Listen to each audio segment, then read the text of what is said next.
Ancient astrology refers to the practice of using the positions and movements of planets, stars, comets, any celestial bodies to understand and predict human affairs, natural phenomena. That's just fancy language of saying some stuff is going on, and we as humans are always looking to figure out, how do we explain daily life? How do we know what's coming? How do we predict what's coming so that we can prepare? Because why? We're always concerned about surviving. And ancient astrology has been used for a very, very, very long time. I'm talking about used by the Babylonians, Egyptians, the Greeks, and all probably major civilizations. To use astrology means to be an observer of the sky. What are the planets and the stars doing? What is the sun and the moon doing? And based on any patterns that could be observed, was a great indicator of what was happening here on Earth. Depending on when the sun was in a certain position, if it had a certain coloring, if the moon was in a certain phase, the people on Earth were able to track what that meant for them in their lives. This is all based on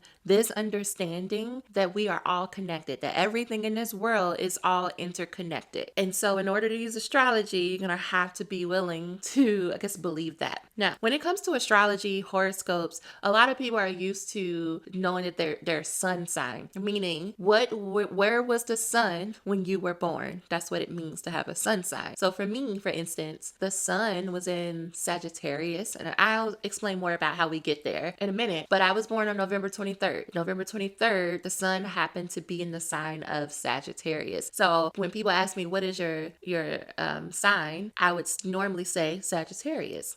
But here's the thing, something that's probably going to change your life, break your brain, something like that, is when you are looking at horoscopes in astrology, the sun sign isn't the sign you want to pay attention to. It is what is called your rising sign. The rising sign just simply means if the moment that you were born and someone said time of birth is 10:52 a.m., imagine someone going outside, taking a picture of the sky and being like, here's where all the planets were, right? So you with me so far? Here's a picture of the sky and where all the planets were. The rising sign comes in where the sun is. So, like the sun rises in the east and sets in the west, especially for us in this northern hemisphere, and I'm from a US base, right? You hear people say the sun rises in the east, sets in the west. There's also a horizontal line, a horizon, where how we know that the sun has risen is that we can start to see it because it's coming up above the horizon, right? So if you were to go outside and you're going to watch the sunrise, it looks like there's a line that the sun is coming, it's going to peak up, and then it's going to come to the high point of the day, and then it's going to go back down, and that's how we get night. That line, that horizontal axis where that sun starts to peak up is where your rising sign is. So based on when you were born, and they were like time of birth 10:52, I think that was the example I used, the sun because it's 10:52, the sun has been up already,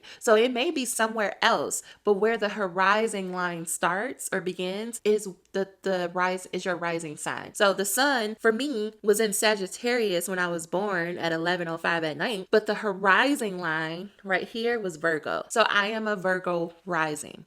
Why is that important? Because you might be like, that was a lot, girl, to be explaining. That point that I'm talking about where Virgo is, you will hear people call it your rising sign, or they may say the ascendant. And that just means the point for you and your particular atmosphere planet chart is that when the sun is going to rise, coming up in Virgo. It's where it was. The ascendant, my note says the ascendant is the point on the horizon that is rising at the time of birth and is considered to be the mask that an individual presents to the world. The ascendant sign is associated with first impressions, personal style, and a way a person projects themselves to others. That's what your ascendant is. So when people meet me, they don't get Sagittarius at first. They get someone that they think I present as someone who is very structured, that I always have a plan, that I care about the details, that I can get too caught up in the details, that I'm very straightforward and I tell it like it is. It's very Virgo-esque. They may think I'm a Virgo when first meeting me. It is not until they get to know me on a much deeper level that they're like, oh no, you're none of those things. You are absolutely a Sagittarius. You are out here just floating and learning things and just flitting about. Right? But I present as a Virgo. So you have a representative that people meet, a mask that people see before they get to know the real you. We all do. It's called our rising sign. It's called our ascendant.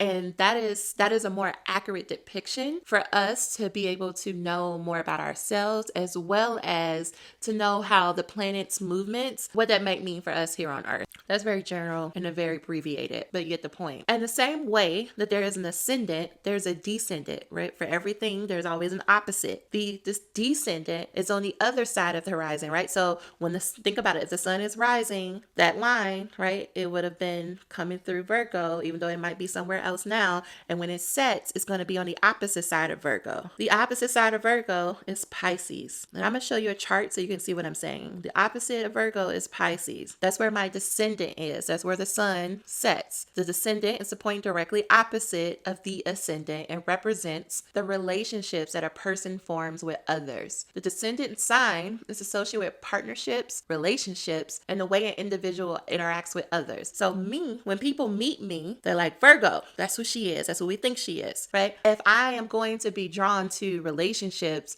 primarily like long-term relationships or partnerships, it's going to be somewhere in the realm of a Pisces. Now I don't want you to take that as like law, but in general, you may get along with a lot of Pisces. I do get along with a lot of them. I'm concerned about we got differences, but I do get along. And because it's the opposite, the inverse of me, it makes for a great compliment. But we'll talk more about that on the channel. In ancient astrology, the ascendant and descendant were seen as important indicators of an individual's destiny and were used to gain insight into a person's character, relationship, and life path. Together, the ascendant and descendant form a powerful axis in the natal chart that provide a detailed picture of an individual's personality and how they interact with the world. So I really want to make sure I'm answering the question for you why you should read your rising sign instead of your sun sign. The rising sign, also known as the ascendant, and the sun sign are both important indicators of your chart. However, some astrologers like me, believe that your rising sign provides a more accurate picture of your personality, the mask that you represent to the world, and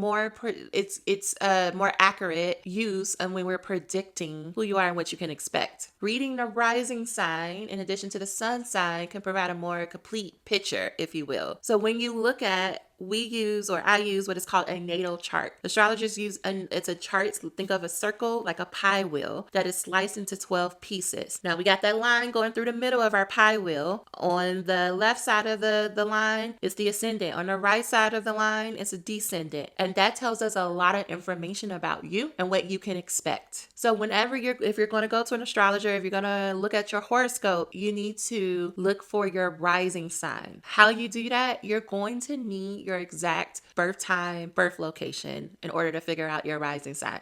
Now, some astrologers can estimate it for you. You would have to make sure that they know how to do that. That takes a more advanced, sophisticated astrologer. But if you can go look at your birth certificates, any information around your birth, any old doctor notes, to try to find your birth time, you may have to go to hospital records or your local place where you can find records to get that time, or find an astrologer who can help you. Once that person has the time you were born and the location you were born, then they can create your personalized chart. That pie wheel I was talking about, they can do that, and they can tell you, as if the doctor went outside and took a picture of the sky at the time of your birth, they can tell you what the sky looked like. And based on what the sky looked like at the time of your birth, it tells us so much, not only about you, your family, your family's family.